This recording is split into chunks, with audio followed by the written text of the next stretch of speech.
Good afternoon. I'm Tina Tyus-Shaw. And I'm Andrew Davis. Thanks so much for joining us. Well, the weekend snow may have brought some fun with it, but also kept a lot of people indoors, which means it was the perfect conditions for flu season to pick up. WSAV's Nakaya Harris spoke to a local doctor about the so-called super flu and what to watch out for.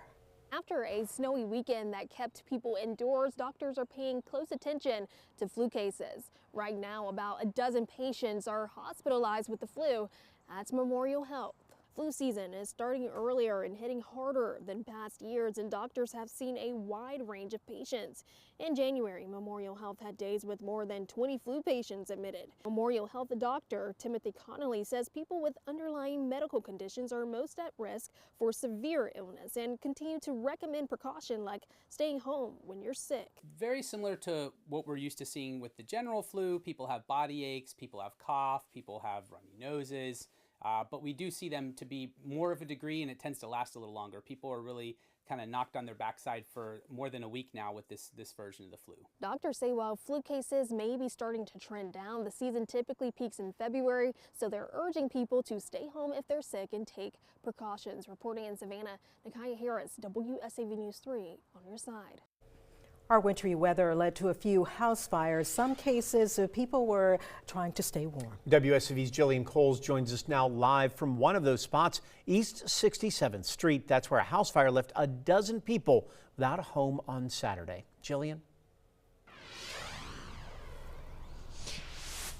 Here on East 67th Street, 12 people were misplaced and 1 injured in a house fire on Saturday. Now, Savannah Fire has not determined the cause for that fire, but officials are saying recent fires in the area have been linked to attempts to stay warm and electrical mishaps. Chatham County Fire Deputy Chief Keith Hardin says cold weather can create dangerous conditions inside the home, especially when people heat sources incorrectly. In the past 4 days, Hardin says they responded to 2 residential fires. One of those happened on Ogeechee Road, where a stove caught fire after a power outage caused by the cold snap. People were actually cooking on the stove. They left things on the stove when the power went out, and they forgot to shut off the stove. They left home, and when the power came back on, the food was still on the stove. The stove came back on, causing a lot of heat, smoke throughout their home.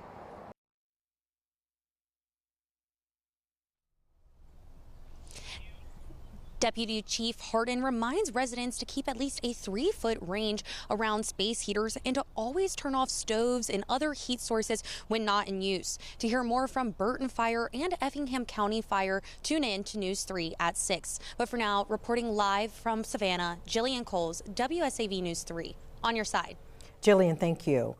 And as we continue to deal with the freezing cold temperatures, it is important that we remember and practice safe heating methods. Firefighters say this time of year is the most dangerous for house fires. Well, here are additional heating safety tips. Do not put the heater on the carpet. Place it on a hard floor, places like tile or hardwood, or use a table with nothing else on it. You'll want to make sure to avoid plugging the heater into power strips or extension cords. Another reminder, check the batteries and your smoke alarms and carbon monoxide detectors once a month. It is important that smoke alarms are less than 10 years old, placed in the proper locations, and have a battery backup. You want to check your smoke alarm batteries, as every second counts. And when there's a home fire. Working smoke alarms cut the risk of home fire deaths in half. And fire experts tell WSAV also that having a fire safety plan is crucial. We do have more important safety advice for you. You'll find that on our website at wsav.com/firesafety. Now to Bullitt County, where the snow continues to melt after the area saw more than 2 inches of it. WSAV's Evan Smoke got an opportunity to talk to first responders today who detailed their experience throughout the weather event. I'm here at Bullitt County EMS Station Number 1, where Director Brian Hendricks tells me things are starting to calm down after a busy weekend for his crews. Hendricks said the most of the calls he and his staff responded to happened after sunset on Saturday evening. He says EMS was dispatched to multiple motor vehicle accidents with injuries, but he could report that no major injuries or fatalities were sustained. He understands that not every rescue call can be prevented, but he says preparation can go a long way. Just prepare in advance. Listen to what your county leaders are telling you. Make sure you have like a go bag and you're prepared to be self-sustainable for several days during an event like this. Fortunately, I don't think we had any power outages, but you always have to prepare for that and make sure your vehicle's prepared, for cold weather. Hendricks echoed the same message that other county officials told me this past weekend. Staying off the road decreases traffic and accidents. Reporting in Statesboro, Evan Smoke, WSAV News 3. On your side. People who live in Bryan County are hoping to get some answers tonight about the potential nickel refinery proposed for Richmond Hill. It is a project many have expressed concerns about. Westwind Elements is the company looking to break ground somewhere in the city's industrial district, but officials say there is no pending application or request for them to consider the project at this time. Well, last month, representative from Westwind addressed the project at a county commission meeting without being on the agenda. Residents and officials have shared concerns about the toxicity of the chemicals used at the plant, the location, and previous lawsuits against the company in other states. A town hall address is happening at 6 o'clock tonight at Richmond Hill City Center. That's located at 520 Cedar Street. Now, if you're not able to make it, you can watch it live stream on our website and the WSAV Now app. Lingering snow and concerns about black ice actually forced several school districts to change their plans today. Most districts expect to return to normal schedules tomorrow unless the conditions change. Today, though, Savannah-Chatham County Public Schools switched to remote learning. They canceled all their extracurricular activities. Other districts that moved online include Liberty, Beaufort, Jasper, and Hampton counties. Effingham, Bullock, Screven, and Colleton counties all canceled classes altogether. Parents are being urged to check the district websites for the latest updates. We're going to have a full list of the closures and changes on our website. Just visit wsav.com/class canceled.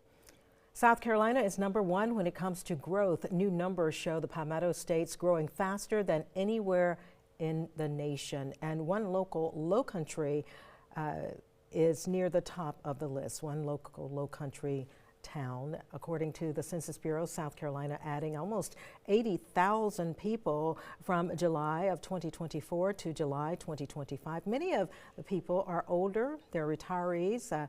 That experts call it a gray tsunami. The Palmetto State could have more residents over 64 than below the age of 18 in the next few years. While many rural communities seem to be losing population, well, Jasper County is gaining people. Right now, that county is the third fastest growing in the nation. Overall, America had its lowest growth rate since the COVID-19 pandemic at 1.8%. And officials say that is the result of a historic decline in international visitors coming to live here in the United States. WSAV Time Saver Traffic is brought to you by Arrowhead Clinic, the accident doctors, where it pays to get well. This afternoon, we are checking out traffic along Interstate 16 and Pooler at Pooler Parkway. The eastbound and the westbound lanes are flowing pretty smoothly for us right now. Lots of sunshine out there. Speeds are pretty close to normal on most of our major roadways heading out of Savannah along the Low Country and through Bluffton. Speeds are pretty close to normal along 278 and May River Road 170 flowing pretty smoothly right now. 278 taking 57 minutes right now to get from downtown Savannah to Hilton Head. That's via US 17 to 278 and also down to Richmond Hill taking 26 minutes.